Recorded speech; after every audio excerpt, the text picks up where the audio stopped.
محترم جناب میاں محمد عامر بشیر صاحب اور محترم جناب حافظ عبدالکریم صاحب اور محترم جناب قاری عبید اللہ صاحب اور محترم جناب قاری مدثر ربانی صاحب، تو اب بلا تاخیر تشریف لاتے ہیں حضرت مولانا علامہ عبدالقیوم ظہیر صاحب۔ ماشاءاللہ، نعرہ تکبیر، اونچی کہو نعرہ تکبیر۔ اب تشریف لاتے ہیں ماشاءاللہ علامہ سرفراز حیدر صاحب تشریف لائے نے۔ انشاءاللہ علامہ صاحب بیان تو بعد انشاءاللہ انہاں دا بیان ہوئے گا، اور انہاں دے بیان دے دوران انشاءاللہ مولانا ناصر مدنی صاحب تشریف لائے منگے۔ تو اب تشریف لاتے ہیں مولانا علامہ عبدالقیوم ظہیر صاحب۔ ان الحمدللہ وکفا والصلاة والسلام علی سید الرسل وخاتم الانبیاء، اما بعد، اعوذ باللہ من الشیطان الرجیم، بسم اللہ الرحمن الرحیم۔ وَرَفَعْنَا لَكَ ذِكْرَكَ، صدق اللہ مولانا العظیم۔ قال النبی صلی اللہ علیہ وسلم انما انا رحمت و محدات، رواہ الحاکم فی مستدرکی وسندہ صحیح۔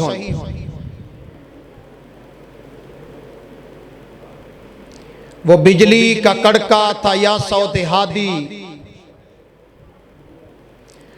عرب کی زمین جس نے ساری ہلا دی، اتر کر ہرا سے سوئے قوم آیا، اور ایک نسخہ کیمیا اپنے ساتھ لایا۔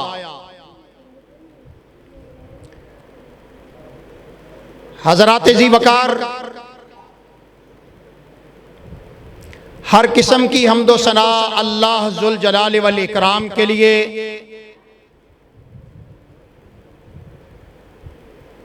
وہ اللہ جو زبردستوں کا زبردست ہے، طاقتوروں کا طاقتور ہے، علی کل شیء قدیر ہے، فعال لما یرید ہے، مختار کل ہے، مشکل کشا ہے، بگڑی بنانے والا ہے، بے اولادوں کو اولاد عطا فرمانے والا ہے، غریبوں کو تونگر فرمانے والا ہے۔ اللہ کا کوئی شریک نہیں، کوئی ساجی نہیں، کوئی ساتھی نہیں، کوئی ہمسر نہیں۔ اللہ کی نہ کوئی ابتدا ہے اور نہ کوئی انتہا ہے۔ تمام نقائص سے پاک، مبرہ، منزہ اللہ کی ذات ہے۔ تمام خوبیاں، تمام شانیں اللہ ذوالجلال والاکرام کو سزاوار ہیں۔ یہ اللہ کا خاص فضل و احسان ہے کہ اس نے ہمیں انسان بنایا، اور پھر انسان بنانے کے بعد اس نے ہمیں مسلمان بنایا۔ اگر اللہ کا یہ فضل شامل حال نہ ہوتا، نہ جانے آج ہم کن کن ٹھاکر دواروں کا طواف کر رہے ہوتے، کس کس شجر اور حجر کے آگے سربہ سجود ہو رہے ہوتے۔ یہ اللہ کا فضل و احسان ہے کہ ہمارا سر جب بھی جھکتا ہے اس کی بارگاہ میں جھکتا ہے،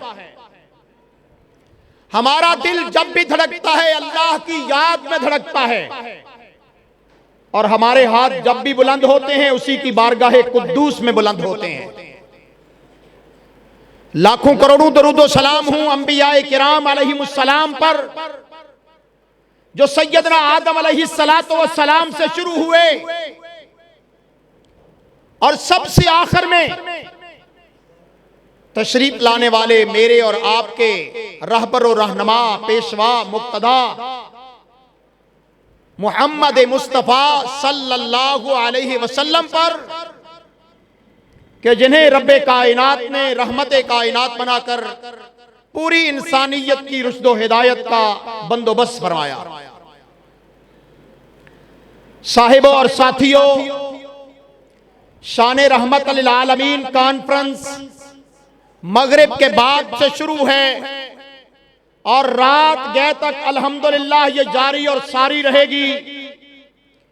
مجھ سے پہلے بھی میری جماعت کے مایہ ناز علماء نے خطاب کیا اور میرے بعد بھی الحمدللہ علماء کی ایک بڑی کثیر تعداد موجود ہے. میں نے قرآن مجید کی آیت میں سے سورت میں سے ایک آیت مختصر آپ کے سامنے پڑھی. اللہ عز و جل ارشاد فرماتے ہیں وَرَفَعْنَا لَكَ ذِكْرَكَ.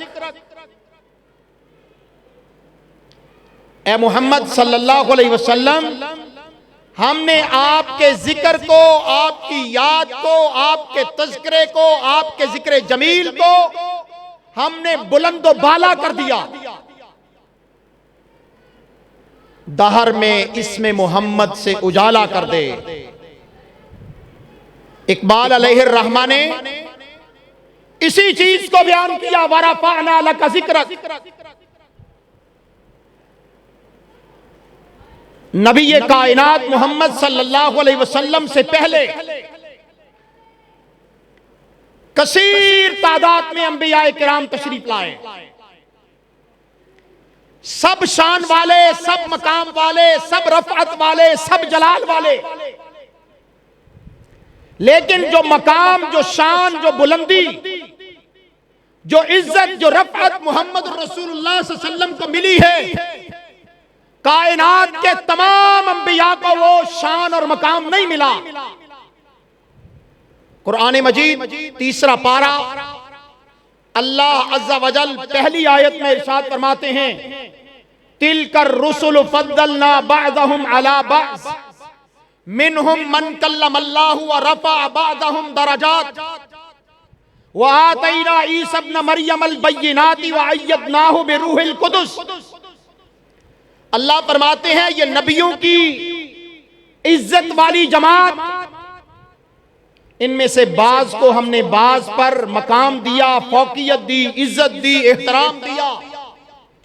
ان میں سے کچھ ایسے ہیں جنہوں نے اللہ سے ڈائریکٹ کلام کیا، کچھ ایسے ہیں جن کا اللہ نے شان، مقام، مرتبہ بلند کر دیا.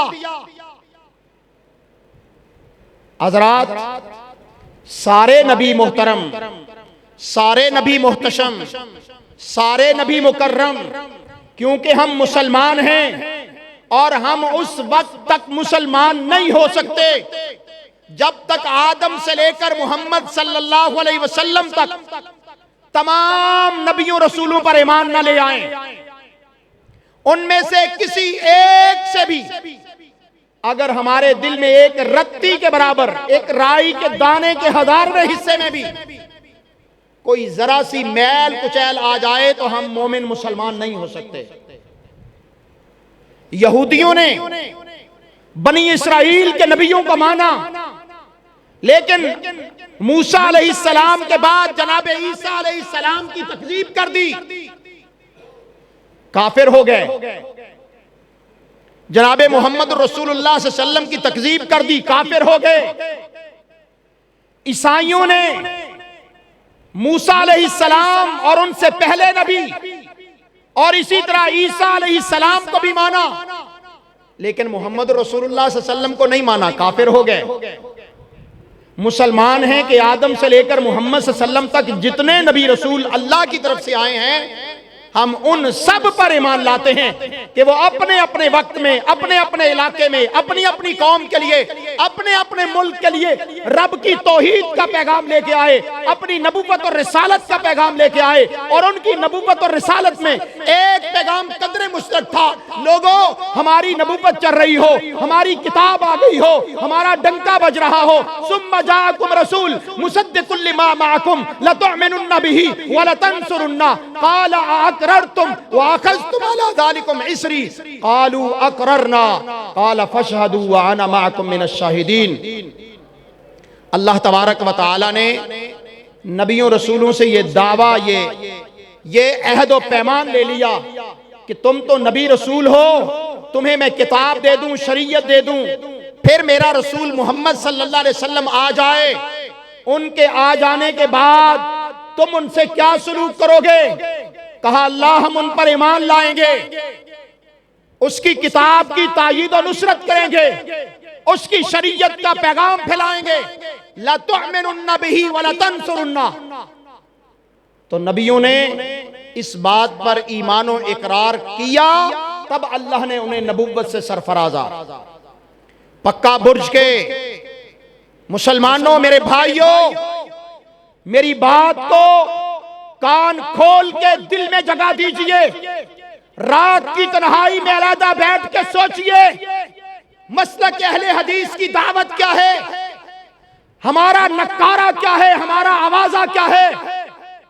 تم ہمیں گستاخ کہتے ہو کہہ لو، تم ہمیں وہابی کہتے ہو کہہ لو، تم ہمیں نجدی کہتے ہو کہہ لو، تم ہمیں غیر مقلد کہتے ہو کہہ لو، تمہاری زبان کو کون روکے گا، کون ٹوکے گا؟ فیصلے تو انشاءاللہ قیامت کے دن ہوں گے، جب حوض کوثر پہ ساقی حوض کوثر کھڑا ہوگا، سرور کائنات محمد الرسول اللہ صلی اللہ علیہ وسلم وہاں پر تشریف فرما ہوں گے۔ اس وقت فیصلے ہوں گے جب میرے نبی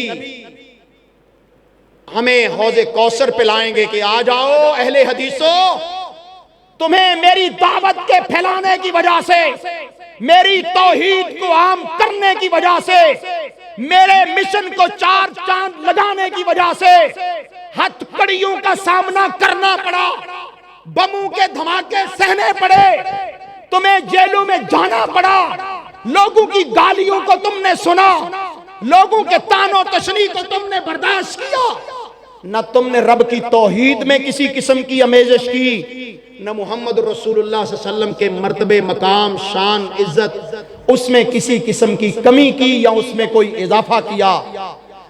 تو حضرات، محمد رسول اللہ صلی اللہ علیہ وسلم اتنی عظمت اور شان والے ہیں کہ اللہ قرب قیامت بنی اسرائیل کے عظیم و شان نبی اور رسول جن کا نام سیدنا عیسیٰ بن مریم علیہ السلام ہے، ان کو آسمانوں سے نازل کرے گا۔ وہ دمشق میں اس کی جامع مسجد میں اس کی مشرق کی طرف سفید مینارے پہ عصر کے وقت نازل ہوں گے، فرشتوں کے دو پروں کے اوپر اپنے کاندھوں کو رکھا ہوگا، آذان ہو چکی ہوگی، اقامت کا انتظار کر رہے ہوں گے، امام مہدی محمد ابن عبداللہ ان کی ولادت باسعادت ابھی ہونی ہے، وہ ہو چکی ہوگی، ان کے ہاتھ پہ بیعت ہو چکی ہوگی، نماز کے لیے مسلمان انتظار کر رہے ہوں گے کہ سیدنا عیسیٰ ابن مریم نازل ہوں گے، اور پھر وہ محمد رسول اللہ صلی اللہ علیہ وسلم کے امام مہدی کے پیچھے کھڑے ہو کے نماز عصر ادا کریں گے۔ یہ بنی اسرائیل کے عظیم الشان نبی کا مقام ہے کہ وہ رسول اللہ کے ایک امتی کے پیچھے کھڑے ہو کے نماز ادا کرے گا۔ لوگوں، پہلے نبی یہ دعائیں کرتے رہے کہ اللہ مجھے محمد کی نبوت سے، ان کی غلامی سے، اس دور سے ہمیں جو ہے مستفید فرمائے، ہم ان کے دور میں اٹھیں۔ تو ہم نے تو اس دور کی قدر ہی نہیں کی کہ اللہ نے ہمیں محمد رسول اللہ صلی اللہ علیہ وسلم کی نبوت اور رسالت کے دور میں پیدا کیا۔ ہماری خوش فہمی کہہ لیں، لا علمی کہہ لیں، ہمارے ماں باپ نے کیونکہ وہ مسلمان تھے، انہوں نے ہمیں پیدا کیا، ہمارے کان میں اذان دلوا دی، ہمارا نام مسلمانوں والا رکھ دیا، محمد اکرم، محمد اسلم، بلال، عبداللہ، عمر، ہمارے نام رکھ دیے گئے، عثمان، ابو بکر۔ ہم نے نبی کے دین کو نہ سیکھا، نہ پڑھا، نہ سمجھا، نہ شان جانی، نہ مقام جانا، نہ قرآن سمجھا، نہ دیکھا، اور ہم نے آگے سرٹیفکیٹ بانٹنا شروع کر دیے، فلاں جنتی، فلاں جہنمی، فلاں فلاں فلاں فلاں فلاں گستاخ ہے۔ میرے بھائیوں، یہ فیصلے تمہارے ہاں نہیں ہوں گے، یہ اللہ کے ہاں جا کے فیصلے ہوں گے۔ آج رب کا قرآن موجود ہے، محمد کا فرمان موجود ہے صلی اللہ علیہ وسلم، جو اس کے مطابق زندگی بسر کرے گا وہ قیامت کے دن نہ شرمندہ ہوگا، نہ ذلیل ہوگا، نہ رسوا ہوگا۔ اللہ کے نبی صلی اللہ علیہ وسلم کے حوض کوثر سے اسے پانی نصیب ہوگا۔ اللہ مجھے اور آپ کو محمد صلی اللہ علیہ وسلم کے حوض کوثر سے، آپ کے مقدس ہاتھوں سے وہ پانی نصیب فرمائے۔ میرے بھائیوں، یہ خواہش بہت بڑی ہے، لیکن صرف خواہش کرنے سے وہ پھل نہیں ملے گا. اس کے لیے عمل کرنا پڑے گا, عقیدہ بنانا پڑے گا, اعمال صحیح کرنے ہوں گے, دین سیکھنا پڑے گا, نبی کی نبوت کو جاننا پڑے گا, آپ کے مقام کو پہچاننا پڑے گا. لوگوں نے نہ جانا نہ پہچانا اور اپنی طرف سے من گھڑت نبی کے شان بیان کرنا شروع کر دیے. کہتے سونا آیا سج گئے گلیاں بازار, سونا آیا. جبکہ سونا کیا فرماتا ہے کہ اللہ کی زمین پر سب سے پسندیدہ ترین جگہ فرمایا مساجد ہیں. سب سے بدترین جگہ اللہ کے رسول فرماتے ہیں بازار ہیں. اللہ کے نبی کو مساجد پسند تھی, بازار پسند نہ تھے. اس کے باوجود اصول تجارت سکھایا ہے, تجارت کے گر سکھائے ہیں محمد رسول اللہ صلی اللہ علیہ وسلم نے. مسجد میں آپ زاہد بھی ہیں, عابد بھی ہیں, بازار میں تاجر بھی ہیں. آپ کی پوری زندگی ہمارے لیے نمونہ ہے. لَقَدْ كَانَ لَكُمْ فِي رَسُولِ اللَّهِ أُسْوَةٌ حَسَنَةٌ. ہم نے دین کو مسلک بنا لیا, ہم نے دین کو مذہب بنا لیا. لوگوں یہ مذہب, یہ مسلک, یہ مسالک زمینوں پہ بنے ہیں, بستیوں میں بنے ہیں, شہروں میں بنے ہیں, اور دین آسمان کی بلندیوں سے آیا ہے. بما نزل علی محمد وهو الحق من ربهم. اللہ نے محمد صلی اللہ علیہ وسلم پر جو نازل کیا ہے وہی حق ہے, وہی سچ ہے. ان الدین عند اللہ الاسلام. الدین, خاص دین وہ اسلام ہے جو اللہ کو پسند ہے. وَمَن يَبْتَغِ غَيْرَ الْإِسْلَامِ دِينًا فَلَن يُقْبَلَ مِنْهُ. جو دین اسلام کے علاوہ کوئی اور دین لے کے آئے گا اللہ کے ہاں اس کی قیمت ہی نہیں ہوگی, وہ قبول ہی نہیں ہوگا. دین کس چیز کا نام ہے؟ رب کے قرآن کا نام ہے, محمد کے فرمان کا نام ہے صلی اللہ علیہ وسلم.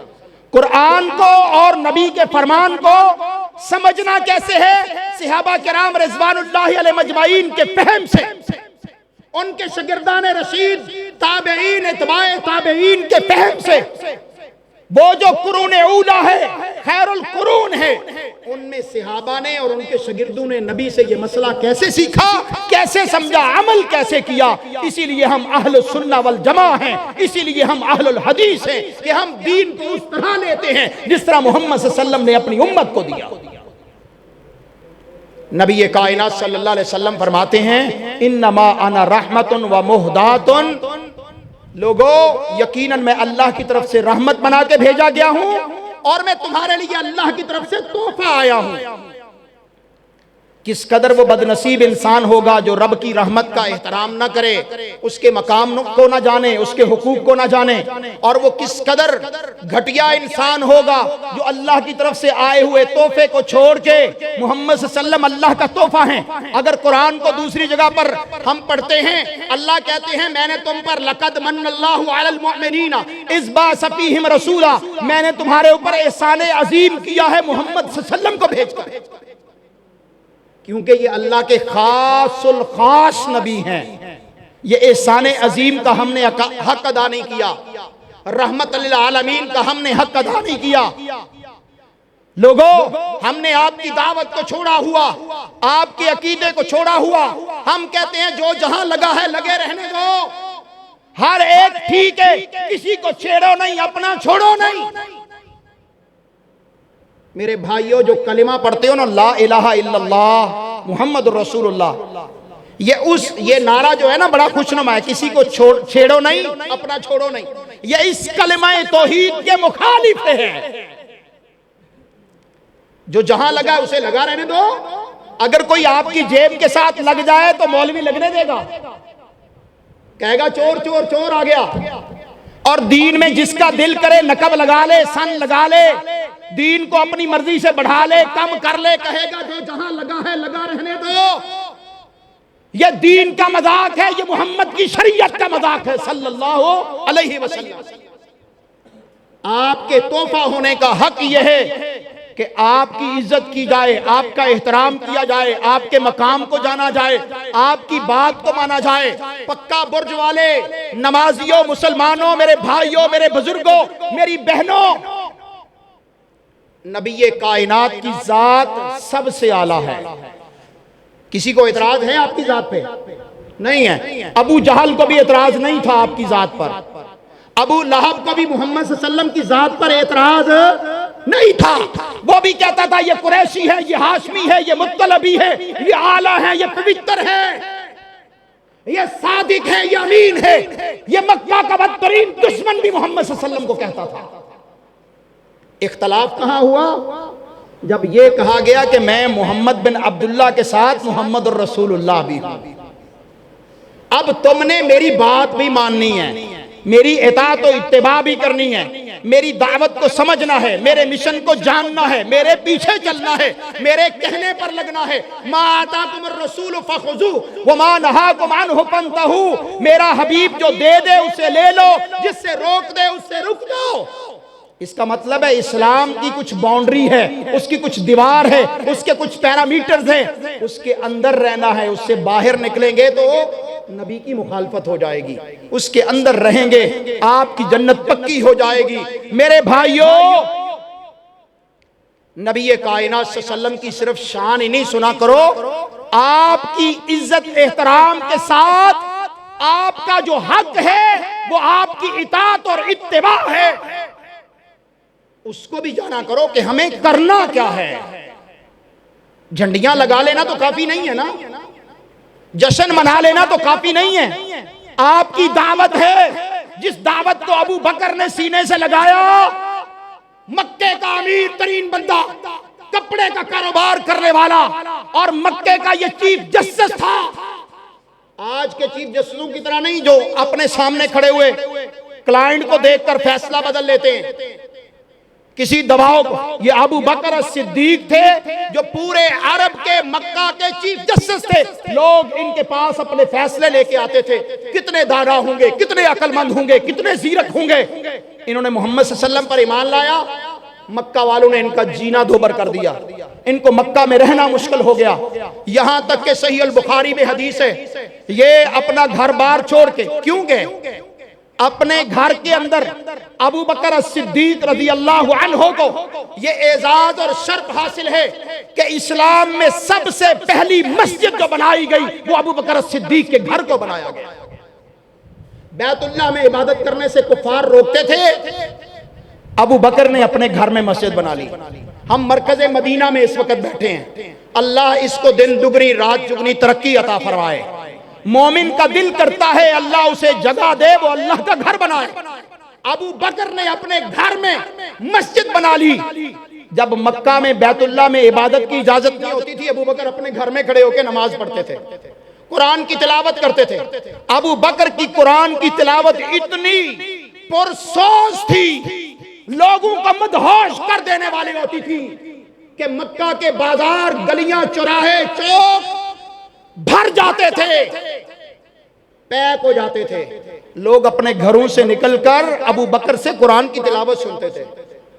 لوگوں نے کہا یہ تو محمد کا کلام پڑھ رہا ہے، یہ تو جادو ہے، نعوذ باللہ من ذالک، یہ تو پورا مکہ الٹ دے گا۔ آج کے حاجی صاحب، آج کے نمازی صاحب، آپ کے گھر سے آواز آتی ہے نور جہاں کی، آپ کے گھر سے آواز آتی ہے لتا کی، آپ کے گھر سے آواز آتی ہے طاء اللہ کی، آپ کے گھر سے آواز آتی ہے گانے کی، گھنگرو کی، ناچ کی، ڈھول کی، آپ کی، اور نبی پر جو ایمان لایا اس کے گھر سے آواز آتی ہے قرآن کی۔ فرق صاف ظاہر ہے، مومن وہ ہے یا میں ہوں، سوچنا آپ نے ہے۔ مکہ والوں نے فیصلہ کیا کہ ابو بکر کو مکہ میں رہنے نہیں دیں گے، آپ پر تشدد کیا، اتنا تشدد کیا کہ 3 دن آپ بے ہوش رہے، آپ کے حلق سے پانی کا گھونٹ نہیں جا سکتا تھا۔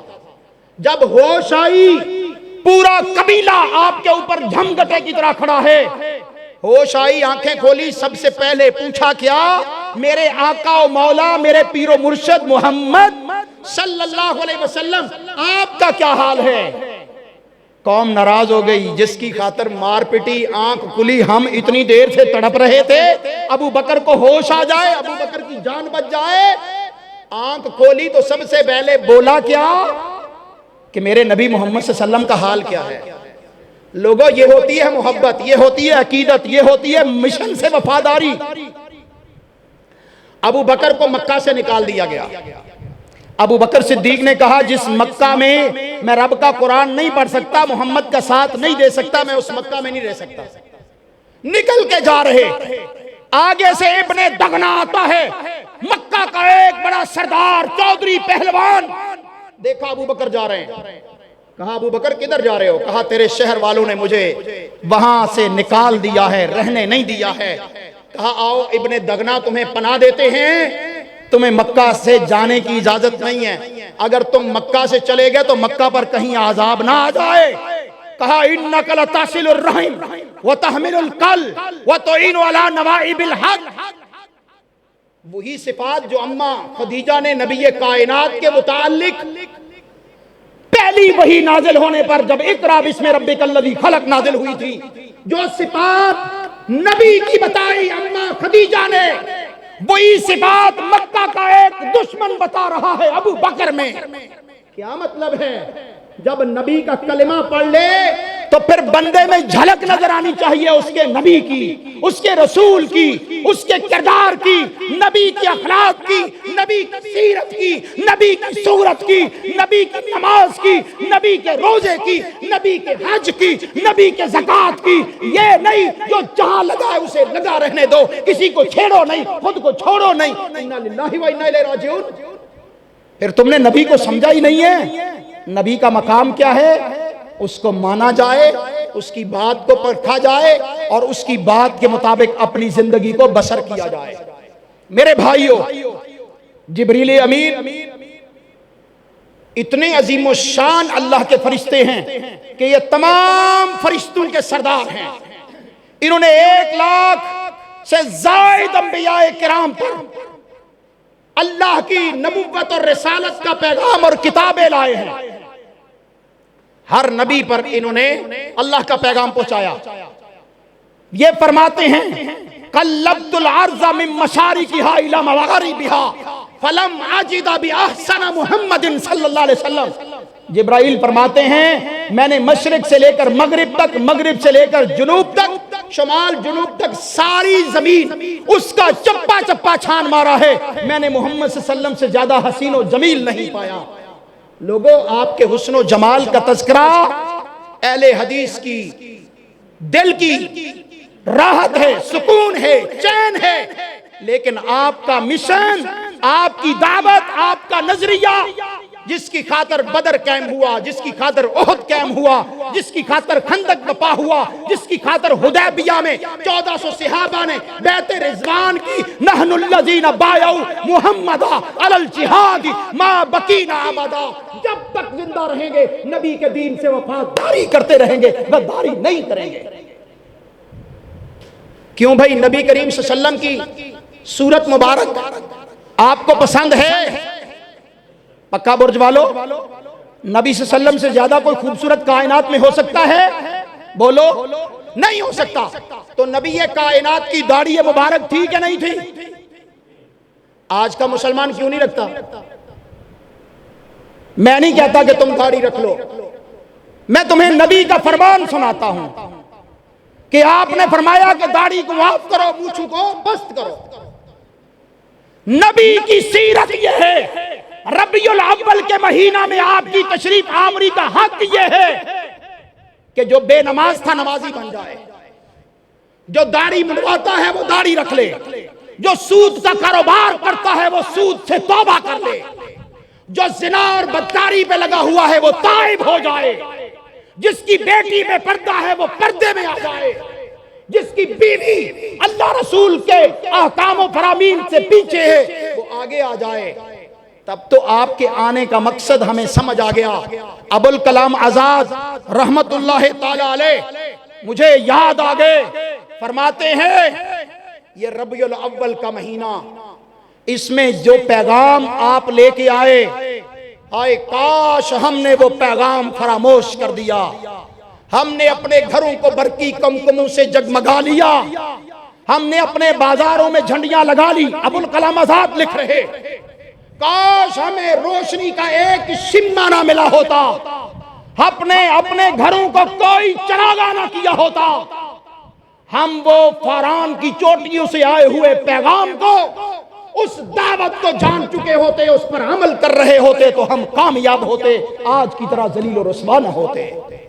لوگوں، محمد رسول اللہ صلی اللہ علیہ وسلم نے عرب کو، جن کی حیثیت کوئی نہیں تھی، آپ کی دعوت کے ساتھ کھڑے ہوئے تو عرب و عجم ان کے قدموں کے نیچے زیر لگی ہوتے چلے گئے، اور آپ کی دعوت 4 دنگے عالم میں چھا گئی۔ وہ بجلی کا کڑکا تھا یا صوت ہادی، عرب کی زمین جس نے ساری ہلا دی، لات، عزا، منات، ہبل، سارے کے سارے منہ کے بل گر گئے۔ رب کی زمین رب کی عبادت کے لیے پاک کر دی گئی۔ فتح مبین، بیت اللہ کو، مکہ المکرمہ کو فتح کر لیا گیا۔ بیت اللہ کو نبی کریم بتوں سے پاک کرتے ہوئے فرما رہے تھے، قل جاء الحق وزهق الباطل ان الباطل کان زہوقا۔ حق آ گیا، باطل جانے کے لیے ہے، یقیناً باطل مٹ کے ہی رہتا ہے۔ جہاں جہاں الحمدللہ اہل الحدیث کی دعوت پہنچتی ہے، پہنچ رہی ہے، وہیں وہیں پر چراغ روشن ہیں کتاب و سنت کے، اور الحمدللہ لوگ دن بدن خالص دین اسلام کی طرف پلٹ رہے، خالص دین اسلام کو قبول کر لے۔ میرے بھائیو، اللہ کے ہاں خالص کی قدر ہوگی، فاعبد اللہ مخلصین لہ الدین۔ اللہ کے ہاں ملاوٹ کی پسند نہیں ہے، اللہ تمہارا وہ دین پسند نہیں کرے گا، اللہ وہ تمہارا عمل پسند نہیں کرے گا جو محمد کے طریقے پر نہیں ہوگا، جو محمد کی شریعت پر نہیں ہوگا۔ یہی دعوت اہل حدیث ہے، یہی منہج اہل حدیث ہے، یہی شان مصطفیٰ کا تقاضا ہے کہ جہاں آپ کا حسن و جمال مانا جائے، وہاں آپ کے پیغام لازوال کو مانا جائے۔ یار زندہ صحبت باقی۔ وآخر دعوانا الحمدللہ رب العالمین، وآخر دعوانا الحمدللہ رب العالمین۔